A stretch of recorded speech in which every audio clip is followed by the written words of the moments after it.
Сәлеметсіздер. Абайдың қара сөздерін оқуды жалғастырамыз. Арнамызға жазылып, лайк басып, қолдап жіберулеріңізді сұраймыз. Абайдың 8-ші қара сөзі. Осы ақылды кім үйренеді, насихатты кім тыңдайды? Біреу болыс, біреу би. Олардың ақыл үйренейін, насихат тыңдайын деген ойы болса, ол орынға сайланып та жүрмеседі. Олар өздері де үздік кісіміз, өздеріміз біреуге үлгі беріп, ақыл айтарлықпыз деп сайланды. Өздері түзеліп жеткен, енді елді түзерлігі қалған. Ол не қылып тыңдасын, және тыңдайын десе де, қолы тие ме? Басында өзіндік жұмысы бар, ұлығымызға жазалы болып қаламыз ба, елдегі бұзақыларымызды бүлдіріп аламыз ба, немесе халқымызды бүлдіріп аламыз ба, яки өзіміз шығымдап, шығынымызды толтыра алмай қаламыз ба? Деген ебіне қарай біреуді жетілтейін деп, біреуді құтылтайын деген бейнетінің бәрі басында қолы тимейді.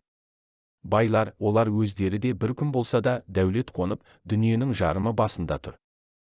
Өзінде жоқты малыменен сатып алады. Көңілдері көкте, көздері аспанда, адалдық, адамдық, ақыл, ғылым, білім еш нәрсе малдан қымбат демейді.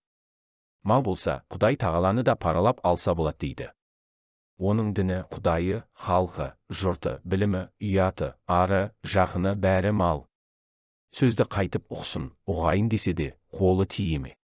Ол малды суармақ, тойғызбақ, саудасын жиғызбақ, күзеттірмек, бақтырмақ, ұры бөрі, қыс, суық сұғанақ, солардан сақтанбақ, солардан сақтарлық кісі таппақ. Оның бәрін жайғастырып, аяғын алып келіп мақтанға орналастырғанша қашан қолы тимейді. Енді ұры залым, сұм-сұрқия өздері де тыңдамайды. Онша-мұнша қой жүнді қоңыршалар күнінде көре алмай жүр.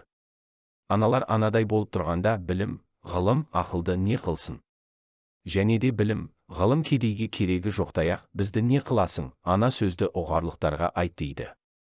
Оның өзгеменен ісі жоқ. Ана алдындағы үшеуіндей болған жанның ойында ешбір қайғысы, мұңы болмаса керек.